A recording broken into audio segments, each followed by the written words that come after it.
सर्वप्रथम अपने उस महादेव को, उस शिव को प्रणाम कर लेते हैं जो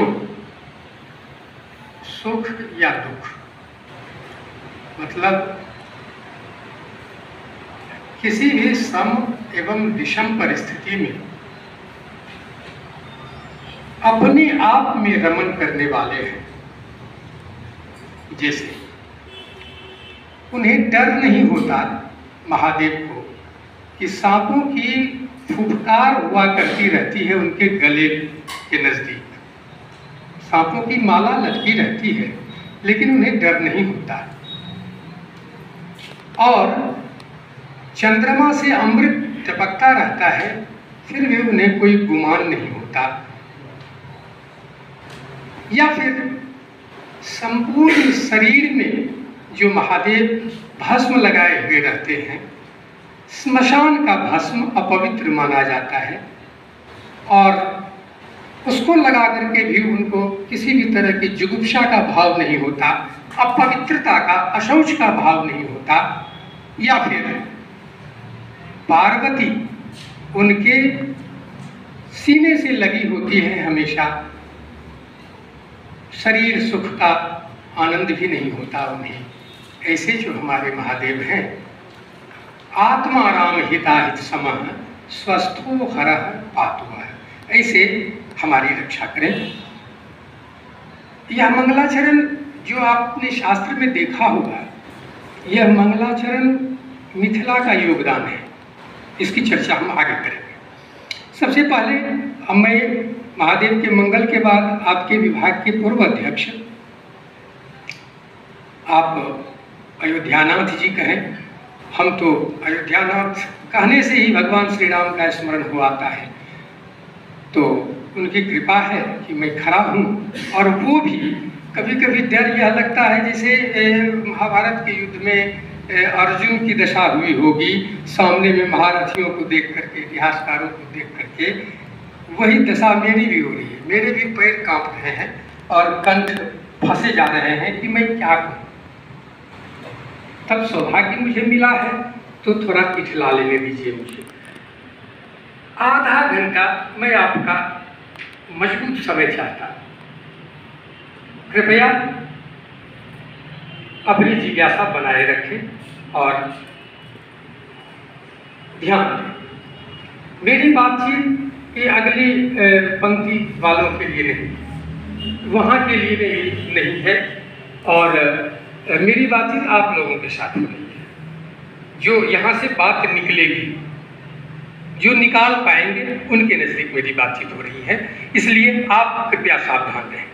मंच तो इधर से उधर होता रहेगा। मैं दो उदाहरण कर देता हूँ, तो हो सकता है कि आपकी और भी संवेदना हमारी ओर बढ़े। मैं ये कहता हूँ कि कोई बात जो मैं यहाँ अभी कहने जा रहा हूँ, कोई नई बात नहीं है। मैं ऐसा नहीं कह सकता कि अभी रात है। नई बात तो होगी कि मैं कह दूँ रात है। दिन अगर मैं कहा कि दिन है, तो फिर इसमें कोई नई बात नहीं। नई बात आपके लिए है जो आपने आज तक किताब के उन पृष्ठों तक नहीं पहुँच पाया। आप यदि आज सुन लेते हैं, अगर बल्ब जल रहा है तो इसमें कौन सी नई बात है। लेकिन यही आज से 70 वर्ष पहले आपके दादा कहा करते होंगे कि बल्ब जल गया आज गांव में। पेट्रोमैक्स देख करके हम लोग नाचा करते थे, तो उस समय की बात थी। लेकिन आज जब पेट्रोमैक्स देखेंगे तो कोई नई बात नहीं।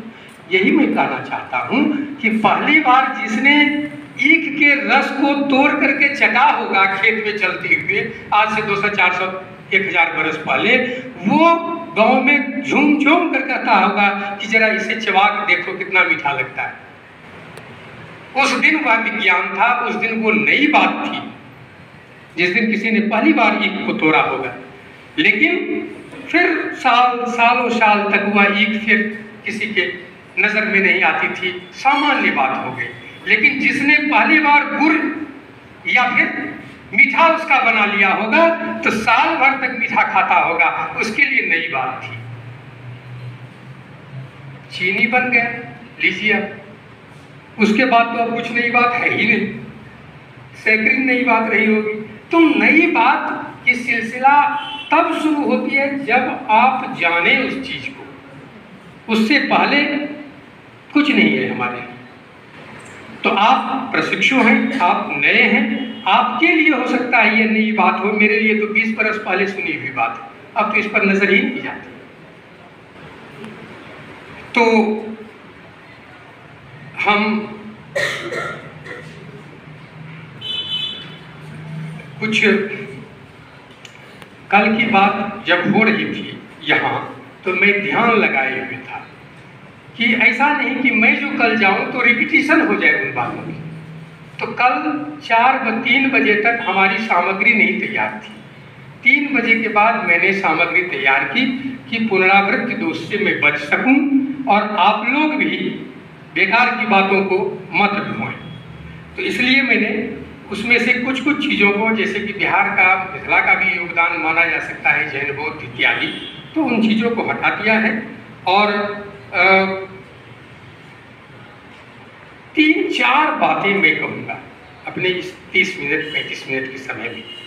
सबसे बड़ी बात जो आगे है कि आप लोग यजुर्वेद संहिता देखे होंगे, मोटी 40 अध्याय है यजुर्वेद संहिता में। उसमें 39 अध्याय तक जो है, 1 से 39 अध्याय तक वो सारे कर्मकांड हैं।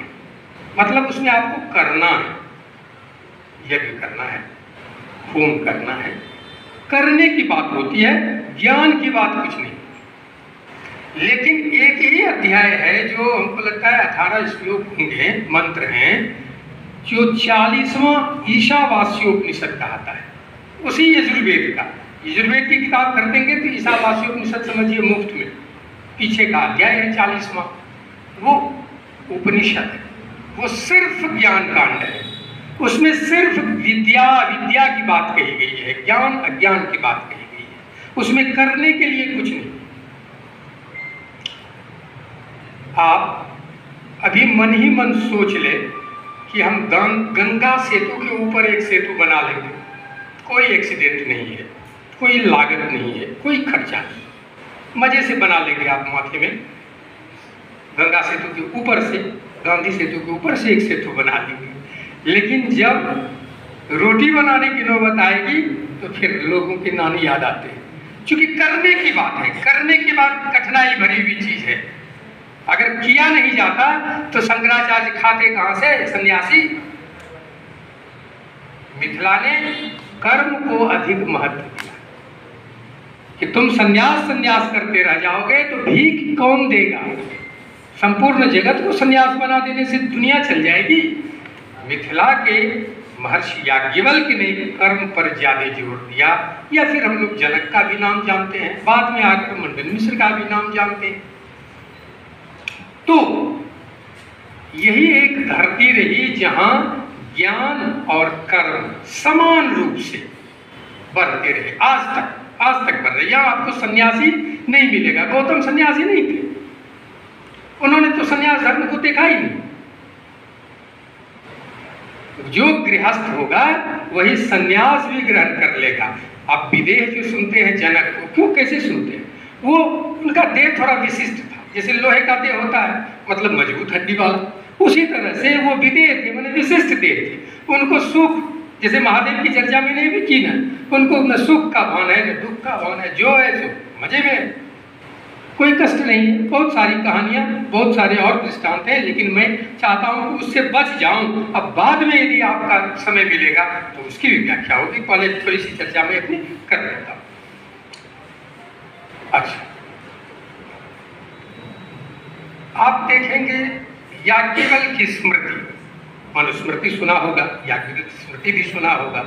तो वो स्मृति जो है सो व्यवहार है हम लोगों के, जो जैसे भारतीय संविधान है ना, संविधान ही है मनुस्मृति। अभी संविधान का आप अनुसरण नहीं करेंगे तो आपको सजा मिल सकती है, आप जेल में चले जाएंगे। उसी तरह से पहले मनुस्मृति के अनुसार यदि आप जीवन यापन नहीं करेंगे तो राजा आपको सजा दे देगा। तो वही हमारा जीवन जीने का वो एक पत्र था, जिस पत्र के आधार पर आप व्यवहार कर सकते हैं। मैं एक छोटा सा भी उदाहरण देख करके आया, जैसे रोड पर गोबर कर देता है ना भैंस गाय, उसको उठा करके फेंक दीजिए, मनुस्मृति में ये बात कही गई है, नहीं तो कोई फिसलेगा, आपको दंड है, उसमें दंड का विधान है। यही मनुस्मृति का न्याय शास्त्र है, यही मनुस्मृति की जुडिशरी व्यवस्था है। तो खैर मैं एक उदाहरण दिया कि जो चीज आप देख रहे हैं आज वो हमारे स्मृति ग्रंथ में है। तो याज्ञवल्क्य स्मृति ने तो याज्ञवल्क्य ने लिखा था, इसका मतलब है कि वो जीवन दर्शन है जिसमें सन्यासियों के भी कर्तव्य है लिखे हुए, गृहस्थों के भी कर्तव्य है लिखे, लेकिन हमको दोनों लेकर के चलना है। इसलिए मैं इस महर्षि याज्ञवल्क्य के विचार दोनों ओर है, सन्यास की ओर भी और गृहस्थ की ओर भी। अभी हम याज्ञवल्क्य तो आप लोगों को बहुत आते रहेंगे, बहुत मिलते रहेंगे। याज्ञवल्क्य स्मृति भी बहुत सारे दृष्टांतों को देती है, बहुत सारे तथ्य हैं उसमें पड़े हुए। बहुत मोटा सा उदाहरण है कि अभी भी रिसर्च की जरूरत है। बच्चे नहीं होते हैं ना, पुत्र कैसे चाहिए, आप याज्ञवल्क्य स्मृति पढ़िए ना, वो बता रहा है। लेकिन अब उसका आप कैसे करेंगे परीक्षण, या तो आयुर्वेद के लिए तो हमारे यहाँ है ही नहीं प्रयोगशाला, वो तो एलोपैथ के लिए, तो इसलिए दिक्कत है। नहीं तो उसमें ये भी बात, व्यवहार की इतनी भी बातें कही गई है। मैं याज्ञवल्क्य को विराम देता हूँ। अब मैं इनके तुरंत बाद हमारे यहाँ के एक बड़े आचार्य मंडन मिश्र, उनकी भी चर्चा करके मैं थोड़ा ऋण से उऋण हो जाऊं। मंडन मिश्र भी याज्ञवल्क्य की परंपरा, माने जो मिथिला की परंपरा थी, उस परंपरा में बाद में हुए। ईसा के 700 बरस बाद, उनको 600 बरस 700 बरस बाद माना जाता है। उसमें उन्होंने क्या किया, उन्होंने भी 2-3 चीजें की। सबसे पहले यह कि ज्ञान और कर्म को मिला दिया ब्रह्म सिद्धि में। उनकी एक रचना है ब्रह्म सिद्धि। जब से ब्रह्म सिद्धि लिखी गई उसके बाद सिद्धि की परंपरा हो गई, अद्वैत सिद्धि, नैष्कर्म सिद्धि, सिद्धि ग्रंथ बड़े पॉपुलर हो गए थे मंडन के ब्रह्म सिद्धि के बाद। तो मंडन ने ब्रह्म सिद्धि जो लिखा उसमें आप बहुत सारी चीज़ों को देखेंगे जो नई चीज़ें। फिर मैंने कह दिया 2 चीज़ आप समझिए संस्कृत साहित्य में, संस्कृत दर्शन में, कि नई कुछ नहीं होता है। जो गौतम ने दे दिया सूत्र, उस सूत्र से यदि आप अलग हो गए तो आप अपसिद्धांत माने जाएंगे, आपका सिद्धांत कोई नहीं पड़ेगा। ये याद रखिएगा। अगर कपिल ने सूत्र दे दिया है और आप उसकी व्याख्या कर रहे हैं तो कपिल के अनुसार व्याख्या कीजिए, वेद के अनुसार व्याख्या कीजिए। अगर वेद कहीं भी डिसएग्री करता है तो आपकी व्याख्या नहीं मानी जाएगी, आप नास्तिक कहे जाएंगे, आप बेकार कहे जाएंगे, आपकी रचना नहीं पढ़ी जाएगी। इसीलिए जो पुराना सूत्र कह दिया है, आदि सूत्र, चाहे ब्रह्म सूत्र हो, चाहे वो न्याय सूत्र हो, चाहे वैशेषिक सूत्र हो, उसी बात के समर्थन में आपको आगे कहते जाना है। नहीं, कुछ नहीं दे सकते। अधिक से अधिक परिभाषा दीजिए, पदार्थ को समझाइए, दृष्टांत दीजिए, उदाहरण दीजिए, प्रत्युदाहरण दीजिए, लेकिन आप नए तत्व को ढूंढ देंगे सो नहीं होगा। वो तो 24 तत्व की ही व्याख्या करें। अधिक से अधिक थोड़ी चीजें आ जाती है, जैसे हम उदयन के प्रसंग में वो बातों को जोड़ेंगे। अभी हम सिर्फ इतना कह रहे हैं कि मंडन मिश्र ने ब्रह्मसूत्र का ही अनुसरण किया, बादरायण के ब्रह्मसूत्र का अनुसरण किया, उसकी व्याख्या कही। तो व्याख्या भी व्याख्या ग्रंथ की तरह नहीं, जैसे वाचस्पति मिश्र ने भामती लिखी उस तरह नहीं। इन्होंने एक स्वतंत्र ग्रंथ लिखा, ब्रह्मसूत्र को पढ़कर स्वतंत्र ग्रंथ लिखा, जिसको संस्कृत वाले कहते हैं प्रकरण ग्रंथ। प्रकरण ग्रंथ कहते हैं, स्वतंत्र है लेकिन उसकी उस सिद्धांत में वैल्यू है। आपको स्वतंत्र ग्रंथ लिखने वाले लोग कम मिलेंगे, लेकिन उस समय तो और भी कम। मंडन मिश्र, शंकराचार्य ने कहाँ लिखा स्वतंत्र ग्रंथ? उन्होंने तो ब्रह्मसूत्र की व्याख्या की। मंडन मिश्र ने अलग से ब्रह्मसूत्र पढ़ करके एक ब्रह्म सिद्धि लिख डाली। शैली बड़ी जबरदस्त है उसकी, नैयायिक शैली है, कठिन है, इसलिए कठिन है। मीमांसा की भी बातों का समावेश है, इसलिए और कठिन हो गया है वह। लेकिन उसमें आप देखेंगे जहां विशुद्ध संन्यास का समर्थन है, शंकराचार्य ने जहां किया है, मंडन मिश्र वहां पर गृहस्थ का समर्थन करते हैं। ये एक मजेदार बात है। इसके लिए मैं सिर्फ एक सूत्र की चर्चा कर देता हूं ताकि हमारे समझ में वो बात आ जाए। सूत्र है सर्वापेक्षा यज्ञादि श्रुते रश्ववत्। एक सूत्र है ब्रह्म सूत्र। इस सूत्र का अर्थ शंकराचार्य ने किया है कि एक वस्तु से आप सब कुछ की अपेक्षा नहीं कर सकते हैं। जैसे बैल से आप खेत के लिए भी और किसी भी सवारी के लिए भी आप उसका प्रयोग नहीं कर सकते। मैं आपकी समझ के लिए थोड़ी छोटी बात करता हूँ, अगर आप इसको देखना चाहें तब उसमें विस्तृत में जाएंगे, लेकिन मैं इतना इस तरह कह देता हूँ कि आप ताकि उस बात को समझिए। तो यज्ञादि सर्वापेक्षा यज्ञादि श्रुते रश्ववत्, यह सूत्र है। अब देखिए मंडन ने इसकी व्याख्या कर दी है ब्रह्मसिद्धि में कि सर्वापेक्षा और सबों की अपेक्षा अश्ववत् यज्ञादि श्रुते। अगर अश्व के समान अश्व की सहायता, अश्व का सहयोग लिया जाए तो कार्य की सिद्धि हो जाएगी। उन्होंने नीचे उदाहरण दिया है, व्याख्या की इस बात की कि अगर आप एक जगह से दूसरे जगह जाना चाहते हैं तो कृपया मोटरसाइकिल कर लें, घोड़ा पर चढ़ जाएं। घोड़ा पर चढ़ जाएंगे तो जहां 1 घंटा लगेगा वहां 5 मिनट में आप पहुंच जाएंगे, सहूलियत हो जाएगी। तो उसी तरह से गृहस्थ धर्म यदि अपनाइएगा, जब तप ध्यान योग सदाचार इत्यादि कीजिएगा तो मोक्ष मिलने में सुविधा हो जाएगी। अगर नहीं कीजिएगा तो बहुत देर लग जाएगी, क्या होगा नहीं होगा कोई ठिकाना नहीं। तो यज्ञादि श्रुते रश्ववत् की व्याख्या उन्होंने इस तरह से मंडन मिश्र ने की है।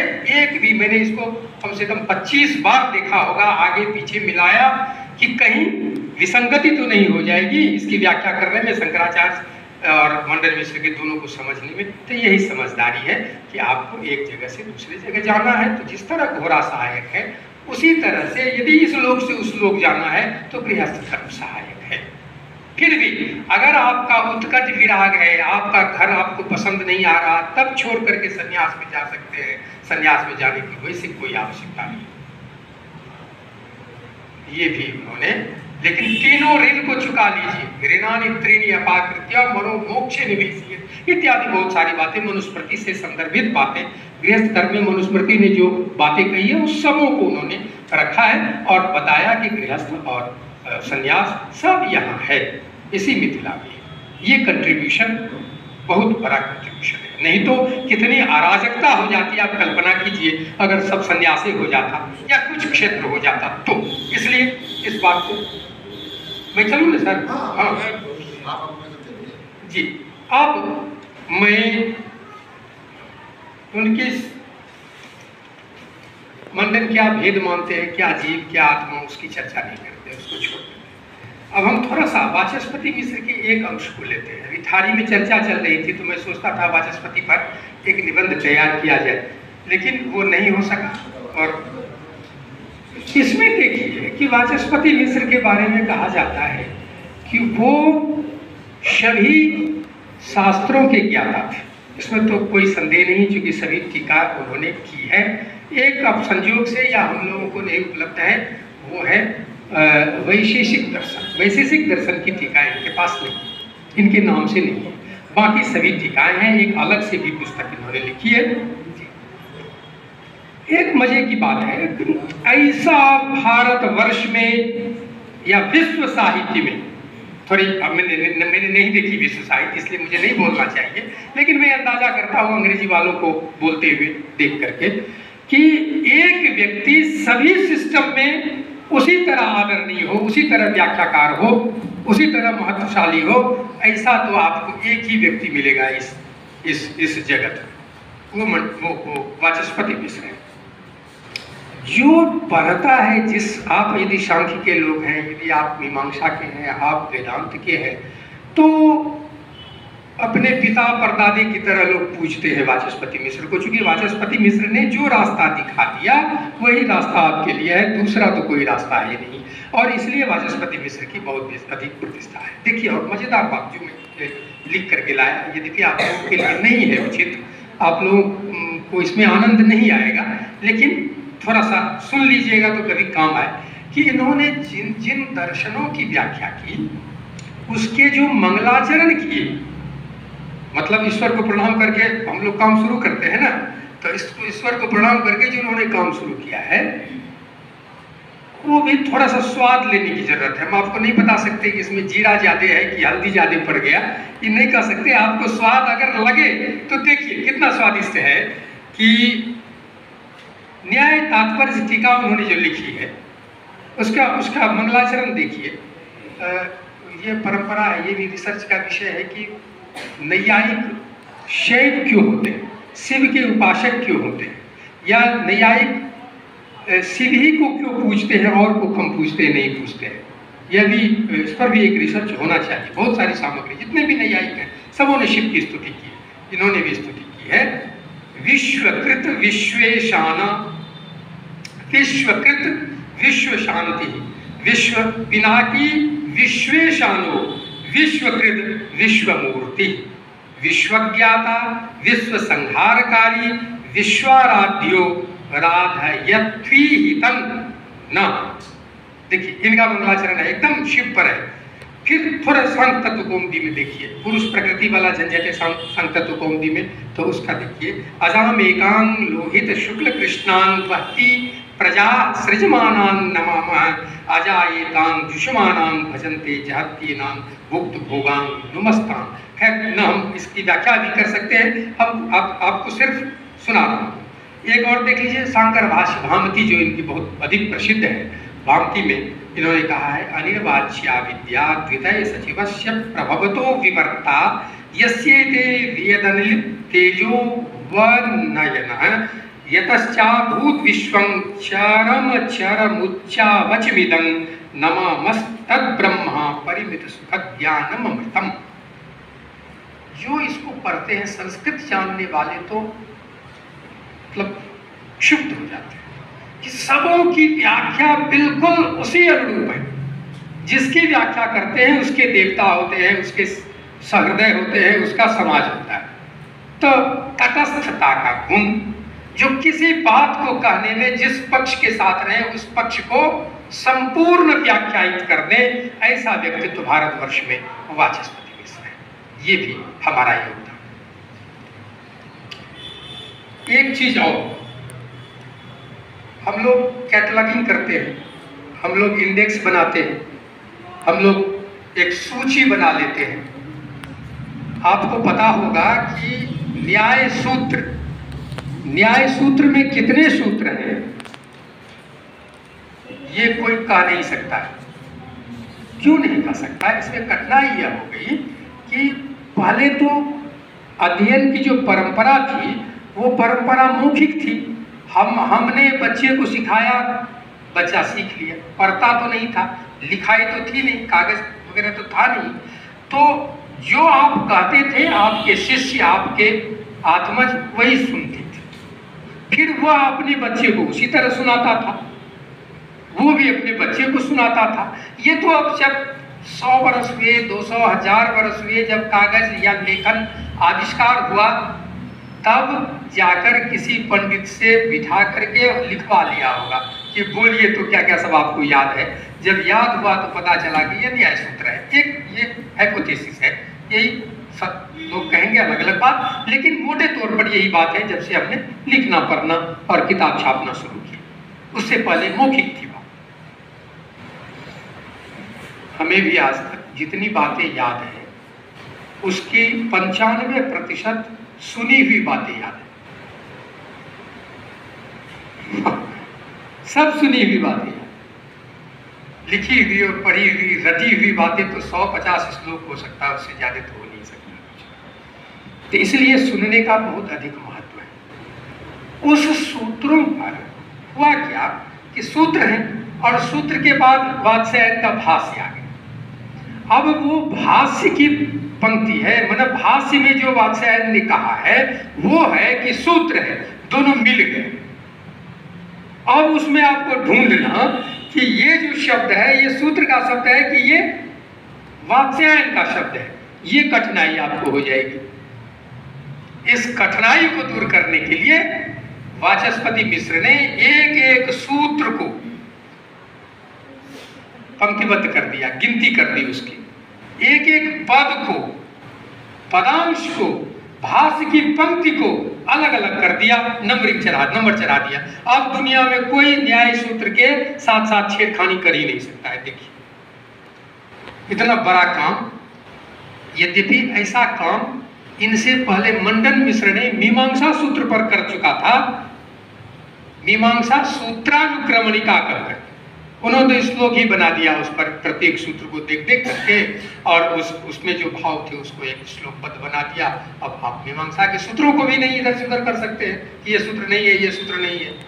तो दोनों गुरु चेला थे, मंडन मिश्र और वाचस्पति मिश्र, 100-200 वर्ष का अंतर था। लेकिन गुरु शिष्य का ही, आचार्य कहा करते थे वाचस्पति मिश्र मंडन मिश्र को हमेशा, क्योंकि एक जगह विधि विवेक में वाचस्पति मिश्र ने एक श्लोक कहा है, बड़ा मजेदार श्लोक है, कि हमारी वाणी जो है सो जो नाला चल रही है ना, डबरे का पानी जैसा है। अब गुरु जी की जो वाणी है वो तो गंगा की तरह अमृत है। हे ईश्वर, हमारी वाणी मंडन मिश्र की वाणी में मिल जाए तो पार हो जाएंगे, यह श्लोक है। तो इसका मतलब है कि दोनों, अच्छा, उनका दृष्टांत, मंडन मिश्र की बातें, ब्रह्म सिद्धि की पंक्ति आपको वाचस्पति मिश्र की भामती में बहुत जगह मिलेगी। कम से कम 20-25 तो मैंने देखी मंडन मिश्र की पंक्ति को ये दोहराते हुए कि यथा हूँ मंडन मिश्रा, यथा हूँ, और ब्रह्म सिद्धि की वो पंक्ति। खैर, एक योगदान यह भी कि न्याय सूत्र को बांध देने वाला, कि अब कोई नहीं कह सकता कि रकवा और वो सब चौहद्दी सब दुरुस्त कर दिया है। अब मैं एक और आचार्य जी की चर्चा कर लेना चाहता हूं, एक उदयनाचार्य से। उदयन है, उदयन का क्या कंट्रीब्यूशन है ये आप देखिए। आप अभी तक सुनते होंगे कि एक ही व्यक्ति था वाचस्पति मिश्र जिसने विभिन्न दर्शनों पर टीका लिखी, मतलब विभिन्न दर्शन वो जानते थे, ठीक। लेकिन इसके बाद आपको भारतीय दर्शन में ऐसे कोई विद्वान नहीं मिलेंगे जिन्होंने एक दर्शन के बाद दूसरे दर्शन पर भी टीका लिखी या कुछ कहा है, चाहे शंकराचार्य जी क्यों ना हो। कोई अगर वेदांत पर लिखते हैं, वेदांत बोलते हैं, वेदांत पढ़ते हैं, तो बस वेदांत ही पढ़ते हैं। अद्वैत पढ़ते हैं तो अद्वैत ही पढ़ते हैं, द्वैताद्वैत नहीं पढ़ते, शुद्धाद्वैत नहीं, चिंता सब कुछ नहीं। एक ही सिस्टम को पढ़ने वाले आपको भारतवर्ष के विद्वान मिलेंगे। लेकिन ये मिथिला की विशेषता रही कि याज्ञवल्क्य ने 2-2, 3-3 सिस्टम को साथ चलाया, ज्ञान को, कर्म को और सदाचार को, व्यवहार को, स्मृति ग्रंथ को एक साथ चलाया। या फिर मंडन मिश्र आइए, मंडन मिश्र ने मीमांसा भी लिखी, व्याकरण दर्शन भी लिखा, वेदांत भी लिखा, 3 सिस्टम तो हो गए। अब उसके बाद आप आइए वाचस्पति पर, वाचस्पति ने सब कह दिया। उदयन पर, उदयन से पहले वैशेषिक और न्याय दोनों अलग अलग माने जाते थे यद्यपि समान तंत्र, उसको एक ही तरह का सिस्टम था, एक ही जाति गोत्र का व्यक्ति था, लेकिन दोनों में कुछ कुछ भेद थे। उदयन ने दोनों की व्याख्या कर दिया, दोनों को ऐसा मिला दिया कि न्याय वैशेषिक लोग मजे से कहने लगे। दोनों की व्याख्या कर दी। वैशेषिक की जो व्याख्या थी, उस व्याख्या पर इतनी अच्छी व्याख्या उदयन ने कर दी कि उस पदार्थ धर्म संग्रह को लोग भूल ही गए, वो तो मिलेगा भी नहीं आपको, लगता है कि गायब हो गया इस व्याख्या को देख करके। तो एक बहुत बड़ी बात हुई उदयनाचार्य ने की कि न्याय वैशेषिक को साथ कर दिया और रास्ता इसका एकदम राजमार्ग बना दिया कि आप दोनों लेकर के आप साथ चल सकते हैं, जैसा किसी ने नहीं किया था, पहली बार उदयन ने किया। लेकिन इसके बाद भी 1-2 कार्य हैं सो बड़े जबरदस्त कार्य हैं, जिसमें कि मैं चर्चा कर लेता हूँ ईश्वरवाद की। इससे पहले न्याय सूत्र में एक छोटा सा सूत्र है, यहाँ ईश्वर है, लेकिन उसको प्रमाणित नहीं किया गया, उसकी व्याख्या नहीं की गई। जो लोग समझ नहीं पाते थे कि न्याय भी निरीश्वरवादी है कि ईश्वरवादी है, सिर्फ ईश्वर शब्द की चर्चा कर दी गई थी। ईश्वरा कारणम पुरुष कर्मा फल्य दर्शनात्, ये न्याय का सूत्र। इतनी ही बात थी और कुछ नहीं थी बात। इसको आकर के न्याय सूत्र के बाद 1000 वर्षों के बाद उदयनाचार्य ने न्याय कुसुमांजलि के 5वें अध्याय में पंचम स्तवक में इसकी व्याख्या की। खूब विस्तृत व्याख्या है। उन्होंने एक श्लोक रख दिया और 8 या 9 तक, 8 9, क्योंकि इसमें एक शब्द है धृत्यादि, धृति आदि। धृति आदि जब कहेंगे तो इसका मतलब और है, धृति है, मति है, कुछ है या नाश है, तो एक और हो जाएगा, तो वो 9 हो सकते हैं, नहीं तो 8 कारण उन्होंने गिना है कि इस कारण से आप माने कि ईश्वर है, नहीं मानने की कोई बात ही नहीं। आजकल का दार्शनिक भी करीब करीब मान तो लेता है हम उदयनाचार्य की बात, वो कहाँ। सो आप देखिए कि जैसे 2 अणु, 2 परमाणु अगर मिलते हैं तो आजकल का वैज्ञानिक यही न कह रहा है कि मिल रहा है, लेकिन उसमें जो मिलन की शक्ति है वो शक्ति कहाँ से आती है। 2 परमाणु कहने का मतलब मैं यह कहूँ कि हम लोग गेहूं पीसते हैं, पीसने में गेहूं का कण बनता है, बहुत सारे कण बन जाते हैं, तो उसमें जो एक कण है, परमाणु एकदम सबसे छोटा कण है, वो दूसरे कण से कैसे मिल करके इतना बड़ा होता है कोई चीज। इस पर वो विज्ञान चुप है। हम लोग ईश्वर की अवधारणा कर लेते हैं, तो ये ईश्वर की कृपा है। वो कहता है नेचर, वो कहता है प्रकृति, वो कहता है कुछ। हम लोग कहते हैं कि वो जो पहली बार कोई 2 अणु परमाणु मिलते हैं, वो जो मिलान है वो ईश्वर की कृपा से, अन्यथा मिल ही नहीं सकता है कुछ। ये इन्होंने मतलब वैशेषिक सूत्र में भी इस तरह की चर्चा है। परमाणुवाद अपने भौतिक दर्शन जिसको कहते हैं आप, क्या कहते हैं इसको, पदार्थ दर्शन, वैज्ञानिक दर्शन जिसको कह सकते हैं, वह तो हमारा वैशेषिक दर्शन है, हमारे भारतीय दर्शनों में। यह उदयनाचार्य ने इस आधार पर कार्यायोजन धृत्यादे पदार्थ प्रत्ययतः श्रुते वाक्यात् संख्या विशेषाच साध्यो विश्व विदव्यय, इन्होंने कही। इससे पहले ईश्वर पर नहीं थी बात, वही न्याय सूत्र में जो छोटा सा सूत्र था उसी की चर्चा थी। मैं इसकी चर्चा और कर देता हूं कि एक यहाँ मंगरौनी में हुए गोकुलनाथ उपाध्याय, गोकुलनाथ उपाध्याय ने एक नाटक लिखी, उसका नाम है अमृतोदय, संस्कृत में हुआ नाटक है। वह भी अपने आप में बहुत योगदान की कुवत रखता है कि कह सकते हैं कि मिथिला ने यह योगदान किया है, बिहार ने यह योगदान किया है। उसमें उन्होंने उदयनाचार्य की बातों को थोड़ा आगे बढ़ा दिया है, लेकिन फिर भी इससे ज्यादा किसी ने नहीं बढ़ाया आज तक। यही तो उदयनाचार्य और गोकुलनाथ उपाध्याय ने ये इस बात को आगे कही है।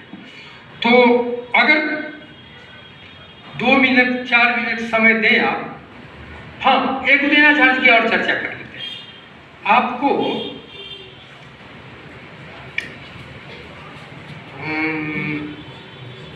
मंगलाचरण की जो बात कही थी, तो वैशेषिक सूत्र में लेखक मंगलाचरण करते हैं, टीकाकार मंगलाचरण करते हैं। तो वो मंगलाचरण क्यों होता है, मंगलाचरण कहाँ कहाँ होता है, शुरू में होता है, बीच में, ग्रंथ के बीच में होता है, अंत में होता है, क्यों होता है, इसके क्या से फल है, लेखक का कल्याण उससे होता है कि पुस्तक का कल्याण उससे होता है, समाज का कल्याण होता है।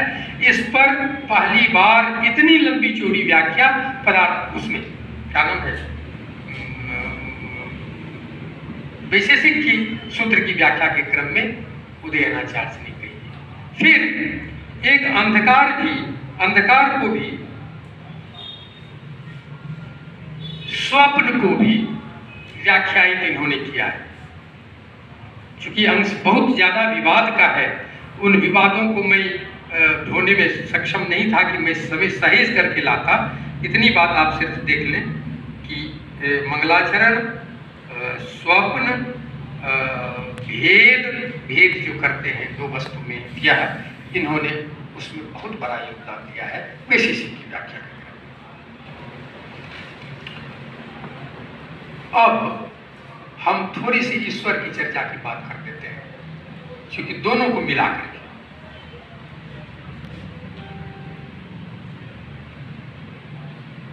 अच्छा एक कहा जाए तो समय कितना है ना? ठीक जी सर जी। अब देखिए एक नाटक है अमृतोदय। आप लोगों ने कामायनी पढ़ी है किसी ने? कामायनी पढ़ी है किसी ने? कामायनी जो आप पढ़े होंगे तो लगता होगा कि उसमें कुछ प्रतीक शब्द का प्रयोग किया गया है। जैसे हम लोग नाटक खेले यहाँ घर में, किसी को बना दें महामोह, किसी को बना दें करुणा, किसी को बना दें दया, तो दया की पात्रा होगी और महामोह राजा होगा वहाँ का, मूछ बनाया हुआ। कल्पना कीजिए कि महामोह का स्वरूप कैसा होगा, करुणा कैसी होगी, वाणी भी आ जाए उसमें अभिनय करने, वाणी का क्या स्वरूप होगा। ये सभी जो अमूर्त हैं लेकिन भावनात्मक पात्र हैं, उन भावनात्मक पात्रों को रख करके गोकुलनाथ उपाध्याय ने एक नाटक की रचना की है, जिसका नाम है अमृतोदय। अब देखिए अमृतोदय में छोटे छोटे 5 अंकों का नाटक है, लेकिन इसमें उन्होंने नायक जो बनाया है, मैं भी मोटी बात करता हूँ, थोड़ी सी महीनी होगी तो समझ में नहीं आएगी, दिक्कत हो जाएगी। तो मोटी बात आप समझिए कि उसका नायक जो है सो अपवर्ग है। अपवर्ग जिसको कहते हैं मोक्ष, आप मोक्ष ही मान लीजिए, स्वर्ग से अलग होता है मोक्ष, तो मोक्ष है उसका नायक। घटना, छोटी सी घटना को मैं एकदम और सरल कहता हूं, हो सकता है कोई पंडित सुने तो कहेगा कि क्या किस्सा कह रहा है, लेकिन आप लोगों की समझदारी के लिए, वेद की बेटी, वेद ऋग्वेद, यजुर्वेद, सामवेद, अथर्ववेद, वेद है ना, वेद पुंज की बेटी क्या होगी? हमारी बेटी क्या होगी? हमारी बेटी हमारे शरीर, रक्त, मज्जा, मांस से निकली हुई एक आकृति होगी, वही मेरी बेटी, जो मेरा वजूद है वही सर्वस्व है वह। तो वेद की बेटी ज्ञान, ज्ञान को संस्कृत में कहते हैं प्रमिति, प्रमिति है। प्रमिति का किडनैपिंग हो गया, प्रमिति को चुरा करके लेके चला गया। कौन? बौद्ध, जैन, चारवाक, सौत्रांतिक, वैभाषिक, योगाचार, माध्यमिक, ये सब लेकर के उसको मारपीट करके लेकर के चला गया। ले, यहां से नाटक शुरू होता है। अब जब वो लेके चला गया, इधर हाहाकार मच गया, अरे वेद की बेटी गायब, वेद की बेटी गायब, वेद बेचारा क्या करे अकेले, अपनी बेटी को बचाने कहां से जाए। तो वेद के आगे पीछे रहने वाले जो है उसमें एक अन्वीक्षिकी है, एक अन्वीक्षिकी है, वो अन्वीक्षिकी तुरंत तैयार होती है, अरे उसको लेकर चला गया, दौड़ती है वह, और बौद्धों को, जैनों को, चारवाकों को, पाशुपत को, कापालिक को, उमा महेश्वर को, भूत डामर को, सबको मारपीट करके जैसे तैसे प्रमिति को लाती, अन्वीक्षिकी लाती है। अब वहां जब उसको लाती है, अब उसकी शादी की नौबत आ गई, उसकी शादी करेंगे तो किससे करेंगे? शादी तो पुरुष से होगा, परमात्मा पुरुष से ना, ज्ञान, पुरुष हमेशा ज्ञानी होते हैं, ब्रह्म का स्वरूप है सच्चित आनंद है ना, तो उससे उसका संबंध होगा। पुरुष क्यों विश्वास करे उस पर? वो तो किडनैप होकर के गई थी किसी विरोधियों के यहाँ, उसके चरित्र पर तो विश्वास ही नहीं है कि वो ज्ञान एकदम परफेक्ट नॉलेज है कि नहीं, बची कि नहीं, समस्या खड़ी हो। सब देखिए प्रतीक में चल रहा है, इसको समझने में कम से कम 10-20 बार आपको पढ़ना पड़ेगा गुरु जी के नजदीक, तब इस नाटक को आप समझ सकते हैं। अब हुआ क्या, उसी समय में वैशेषिक आती है। सुनिए, बेकार आपने बौद्धों से, जैनों से लड़ाई मोल ले ली है, और वो सब छोड़ेगा। अब देखिए ना, आप तो बेइज्जत करती है, वो लोग वेद नहीं मानता है, जैन बौद्ध चारवाक वेद नहीं मानता है, तो इसलिए वेद पर कुठाराघात है, प्रतीकात्मक अर्थ है यह। जैसे ये वैशेषिक कहती है कि अरे क्यों आप इसको फिर ले आए, तो समस्या खड़ी हो गई ना, इसकी शादी कैसे होगी, कौन इस पर विश्वास करेगा, इस महिला पर, इसको तो किडनैप करके लेके चला गया था। तो अन्वीक्षिकी कहती है कि अरे दुबली पतली ऐ अल्प प्रमाण युता, मतलब नहीं समझेंगे। अल्प प्रमाण माना दुबर पद, कम शरीर, और दूसरा अर्थ उसका है कि दो ही प्रमाण मानने वाली, प्रत्यक्ष और अनुमान प्रमाण मानता है वैशेषिक।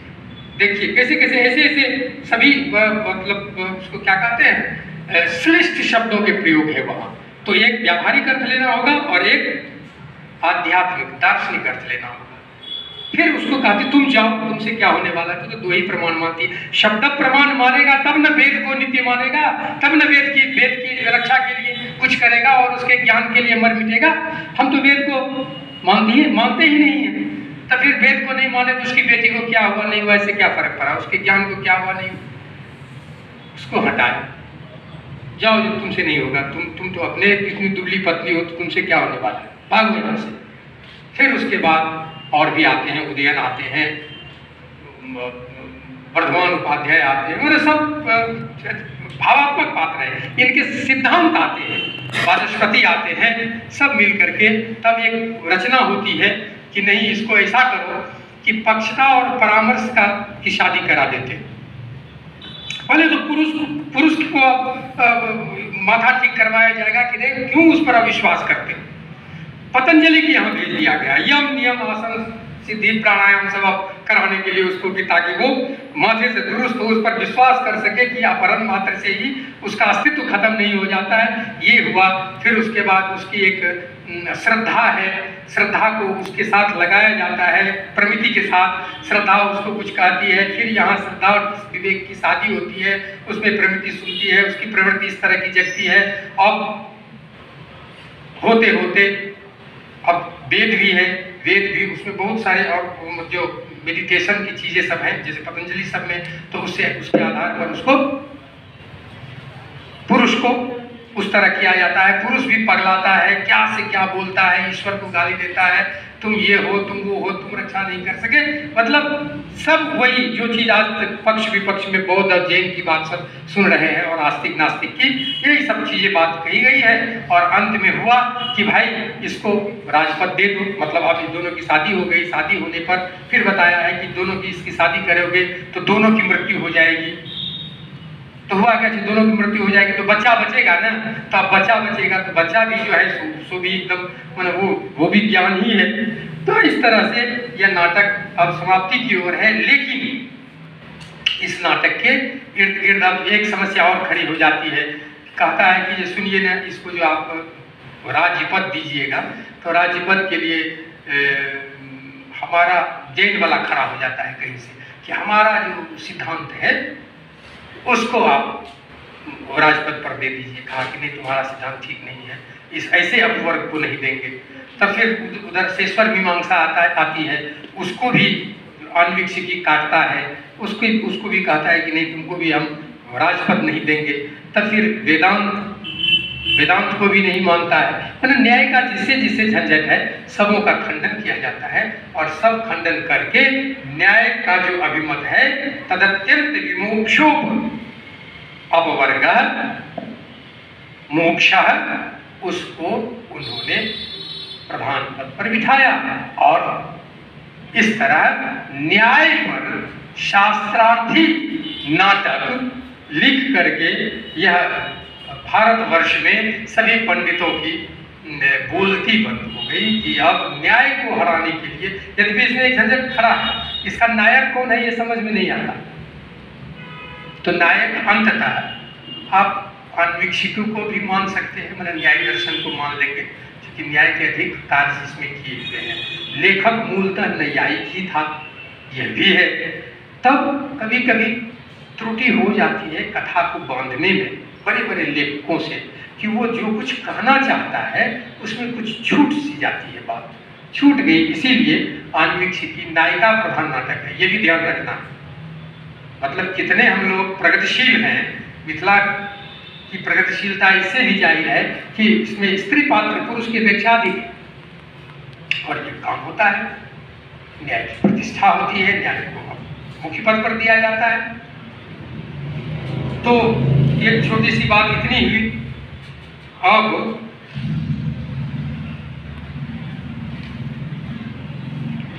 अब हम थोड़े से एक योगदान की बात मैंने की, इसमें पुरुष की भी चर्चा की गई, ईश्वर की भी चर्चा है, लेकिन डिटेल के कारण कि बहुत कहना पड़ेगा, समय तो मंच के पास थोड़ा कम होता है, इस डर से मैं थोड़ा और अपने आप को कम कर लिया था। लेकिन उस बात को सुन लीजिए, ईश्वर की सिद्धि की बात।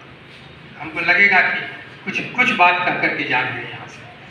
सबसे पहले इसमें कारण दिए गए हैं कि कार्य के आधार पर मैं समझता हूँ कि ईश्वर है।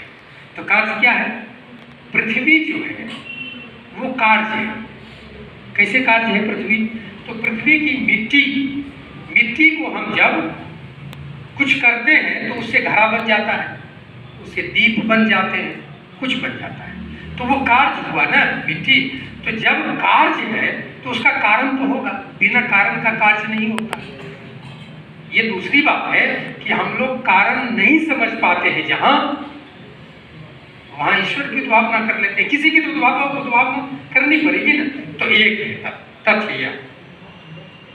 फिर उसके बाद हमारे यहाँ जो सबसे पहला ग्रंथ है वह है वेद की पंक्ति।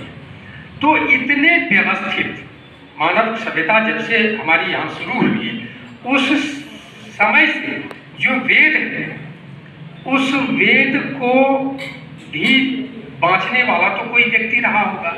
आदमी में इतना सामर्थ्य नहीं है कि इतने वेद, सभी वेद एक दूसरे से संबद्ध भी और विभक्त भी, फिर इतनी शाखा, 100 शाखाएं हैं एक वेद की। आप मोटे मोटे ग्रंथ देखेंगे तो अवाक रह जाएंगे। ये जो स्थिति है, इसके लिए तो कोई रचनाकार रहे होंगे, कोई एक व्यक्ति तो मूल व्यक्ति आदि पुरुष रहा होगा, इसलिए भी ईश्वर को मानना पड़ेगा। फिर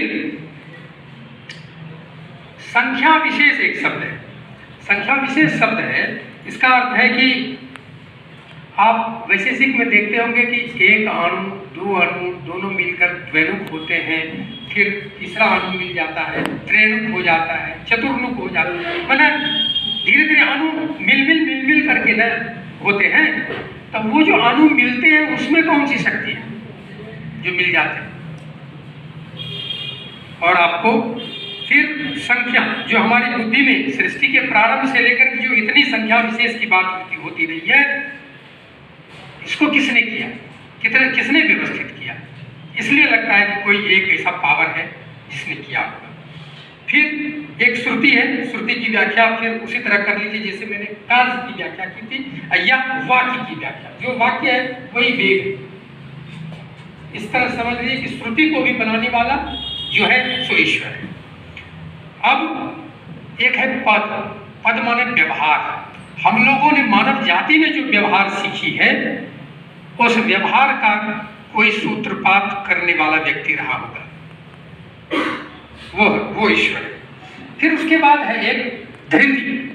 धृति मतलब होता है धैर्य धारण करना, या धृति मतलब धारण करना। धारण करना को आप ऐसे समझ सके तो जैसे कि आप कौवे को, पक्षी को उड़ते हुए देखते होंगे तो उसके चोंच में घास रहता है, तिनका रहता है, तो तिनके को वो धारण करते हुए चलती चली जाती है जहाँ जाना चाहती है। तो वो जो धृति है, धारण करना है। तो कोई एक व्यक्ति है जिसने सूर्य को, तारे को, पृथ्वी को कहीं से तो कंट्रोल किया हुआ है। इस आधार पर धृति की व्याख्या की जाती है। फिर प्रत्यय मतलब वही विश्वास। आपको विश्वास जो बनता है वेद पर, वेद की पंक्तियों पर कैसे बनता है विश्वास? कहीं आप उसमें कोई भी काम करेंगे, क्यों, कैसे, कब, ये यदि उत्तर तीनों का मिल जाए। अगर मान लीजिए कोई व्यक्ति बोल रहा है, पागल बोल रहा है, उसकी बोलने का कोई विश्वास नहीं, कोई अर्थ नहीं। कैसे अर्थ नहीं? जब आप 3 तरह का प्रश्न करें, क्यों, क्यों कहा, कब कहा, कैसे कहा, किस लिए कहा। तो यदि उस पंक्ति का अर्थ लग जाए तो आप मान लीजिए कि तब तो ऐसे ही आदमी का कथन है। जब वो अर्थ न लगे, खा लिया देवदत्त ने पहाड़ वाले, कुछ ऐसा खा लिया देवदत्त ने, पहाड़ कुछ करे, तब न तुम पागल कहोगे कि कैसे पहाड़ कैसे खा ले, या बाकी की संयोजना गड़बड़ है, तब हम पर अविश्वास हो सकता है कि हम पागल।